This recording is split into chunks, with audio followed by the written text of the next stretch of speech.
जय श्री राम। दोस्तों, आज के वीडियो में आप जानेंगे साल 2023 में चैत्र नवरात्रि कब से शुरू है और कब समाप्त होगी, शुभ मुहूर्त और घट स्थापना कब की जाएगी, अष्टमी किस दिन है और नवमी किस दिन रहेगी। इस 9 दिनों में आपको क्या करना चाहिए और क्या नहीं करना चाहिए, साथ ही साथ कौन सा वो एक अचूक उपाय है जिससे आपकी हर प्रकार की परेशानी दूर हो जाएगी।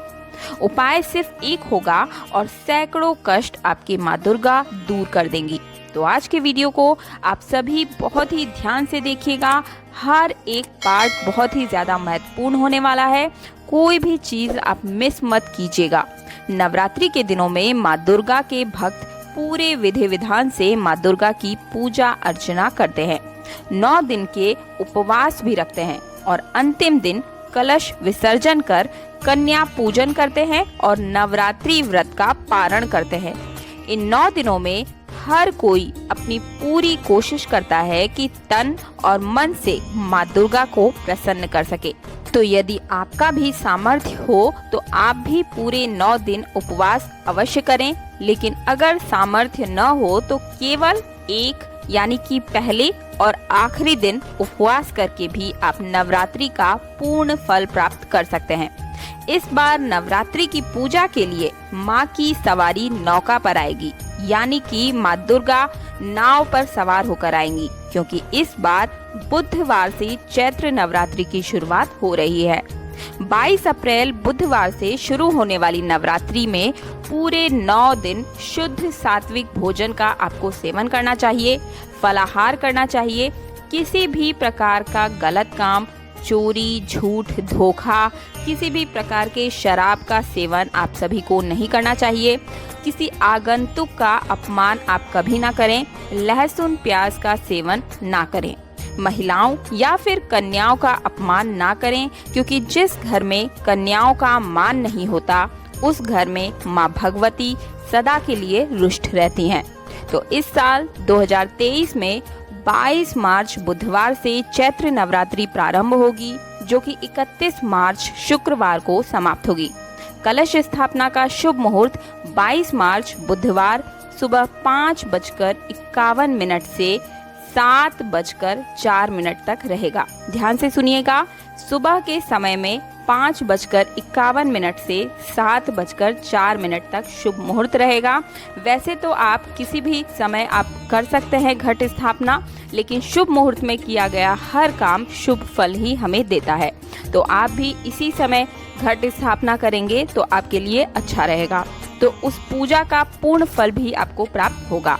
अष्टमी तिथि 29 मार्च बुधवार को रहेगी और नवरात्रि तिथि 30 मार्च गुरुवार तथा 31 मार्च शुक्रवार को दशमी तिथि रहेगी। इस दिन आप व्रत का पारण और कलश विसर्जन भी करेंगे। अगर आप नवरात्रि के दिनों में श्री दुर्गा सप्तशती का पाठ करते हैं तो इससे आपके द्वारा किए गए हर प्रकार के पापों का नाश होता है। इसलिए 9 दिनों में आप कोशिश कीजिए कि स्नान करने के पश्चात दुर्गा सप्तशती का पाठ अवश्य करें। और अब बात करते हैं नवरात्रि के दिनों में किए जाने वाले उस एक महा उपाय की, जिससे सिर्फ एक उपाय को करने मात्र से आपके सभी प्रकार के कष्ट दूर हो जाएंगे।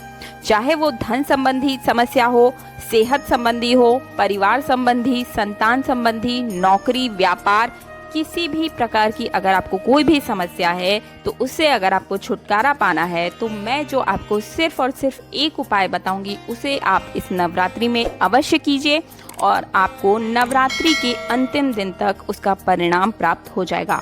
और आपको करना क्या है, ध्यान से सुनिएगा।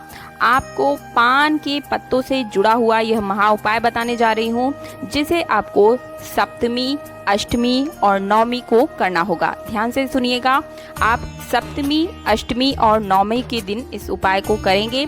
आपको एक पान का पत्ता लेना है और उसके ऊपर आप एक लौंग, एक बताशा, एक इलायची और एक कपूर रख दीजिए।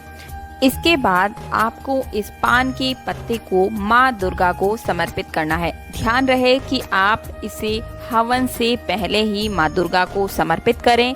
उसके बाद आप पूरी पूजा विधि से माता का हवन करें और हवन करते समय आप इस पान के पत्ते को साथ ही साथ जो मैंने इस पर सामान रखने के लिए बताए हैं, 1 लौंग, 1 बताशा, 1 इलायची और 1 कपूर, इन सभी चीज़ों को आप अग्नि में प्रज्वलित कर दें।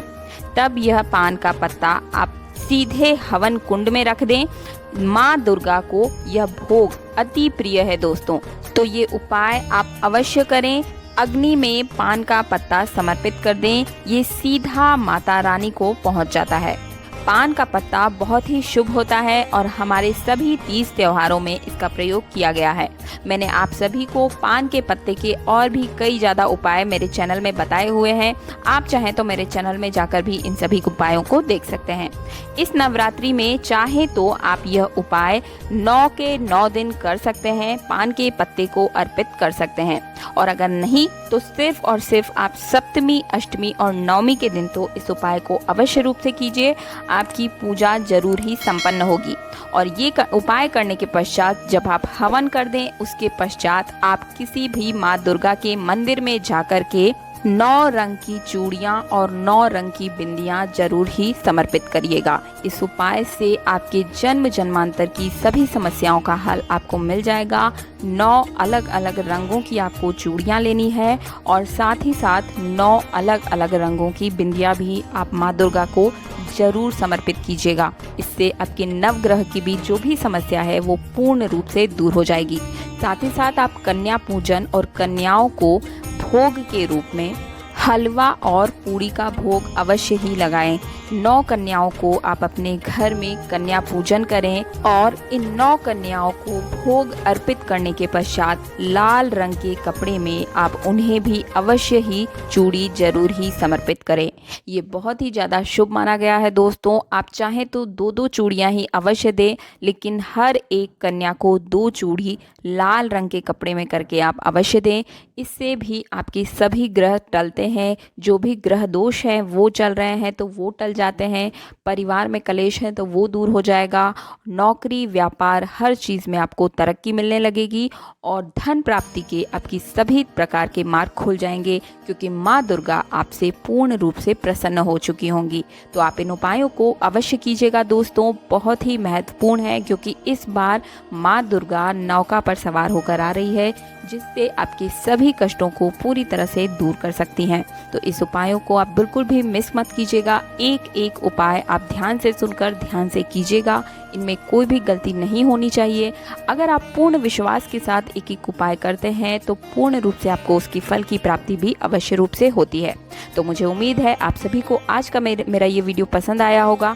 अगर मेरा वीडियो पसंद आया है तो वीडियो को लाइक कर दीजिए। चैनल पर पहली बार आए हैं तो चैनल को सब्सक्राइब अवश्य कीजिए। पास वाला बेल आइकन जरूर दबाएं ताकि सबसे पहले हमारे वीडियो की नोटिफिकेशन सिर्फ और सिर्फ आपको मिल सके।